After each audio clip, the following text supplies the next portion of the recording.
What is good, team? Do what we do. My name is Randy Mbuge. I am an author, motivational speaker, fitness enthusiast, and Houston-based realtor. And today, I wanted to take some time to go in depth about what exactly is the HAC Method. And the reason why I believe this is so essential is because, yes, I tell people all the time, like, yes, I'm a published author, but what exactly does that even mean? And why do I deem the HAC Method something that's so important? So, first and foremost, what the HAC method stands for is habits, accountability, and consistency. And where this idea came from was honestly a methodology of how throughout my life I've gone through certain adversities and I've had to continue adapting to not only the situations but the unforeseen circumstances that continues to happen in this game that we call life, right? And I believe wholeheartedly that just because you are going through certain adversities does not mean that life will stop for anyone. So then you ask yourself, how can you continue to adapt to a situation, or how can you continue to overcome and still look to progress within your life? And that's why that's in, plug and play, where the HAC method comes into play. Because essentially, right, no matter the things that we're going through within our days, life will continue to go on, right? So as you're going through certain situations, you kind of ask yourself, how do you respond to them? Do you respond emotionally or logically? Do you still continue to exercise and continue to keep a healthy eating regimen that will continue to keep you within the fight? And now another thing is too, who are the people that you surround yourself with? There are times where we think that these people are heroes, or we think that these people actually care about us, but you have to continue to allow people's actions to dictate just how much someone cares. And throughout the HAC method, what I do is I give a lot of stories about certain scenarios that I've gone through and how I continue to adapt to them. But I also give like questionnaires at the end. So I give you a question at the end of each chapter and I say, hey, answer this question, and you can kind of reflect on it so that then you're deciding an answer within your own life, as you are the creator and the master of everything that you want to happen within your life. And something I even state is that the second that you give that power to someone else, you've now lost all control. And so at any given point in time, regardless of the situation, you do not want to give someone else that satisfaction. You do not want to put yourself in a situation where you say, hey, I feel like I'm going through a lot, and you just kind of just let that person have full force or full control over the next decision that you make within your life. Every decision that we make it's always going to be a cause and effect. And I do believe, though, that everything that we do within this life does compound, no matter how small. And you can even learn that in the book, The Compound Effect by Darren Hardy.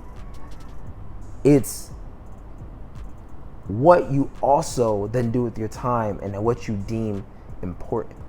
The HAC method, once again, stands for habits, accountability, and consistency. So then how do you hold yourself accountable to the things that you said that you want to do way after the feeling in which you said it and has left?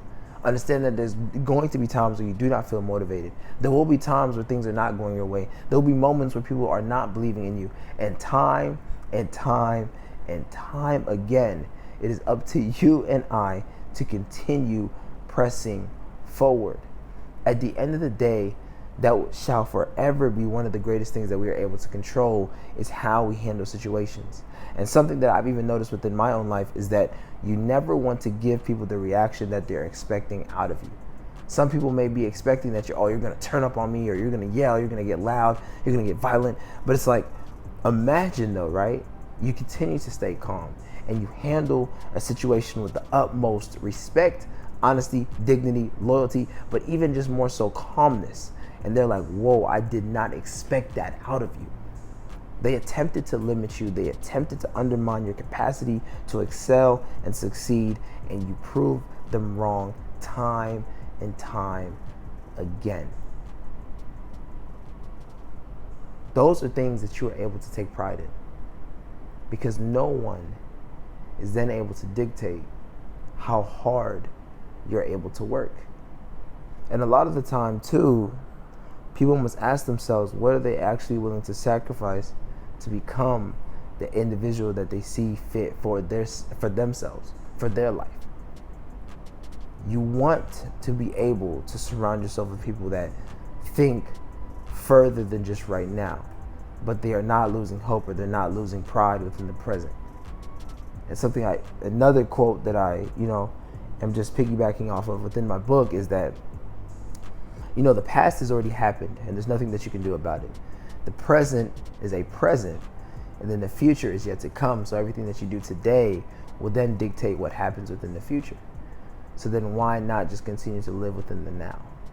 And of course it's paraphrased, but I do feel as if these are things that we're able to grow on and expand on. And I wanted to give a real brief scenario or gist of what exactly the HAC method is.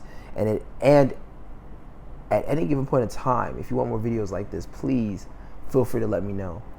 This ultimately is only the beginning of what is to come. I feel as if that we are continuing to fall in love with the process, no matter how hard it gets. Of course, there will be moments where you are tried. There will be moments where you are tested, and yet you must continue to adapt and overcome. Not everyone's going to remember the failures, but when they see the success, they would have thought it was an overnight success. They would have thought that you got lucky. Not knowing everything that you had to do up until this point is the reason why you are who you are today. Take pride in that. Let's get into it.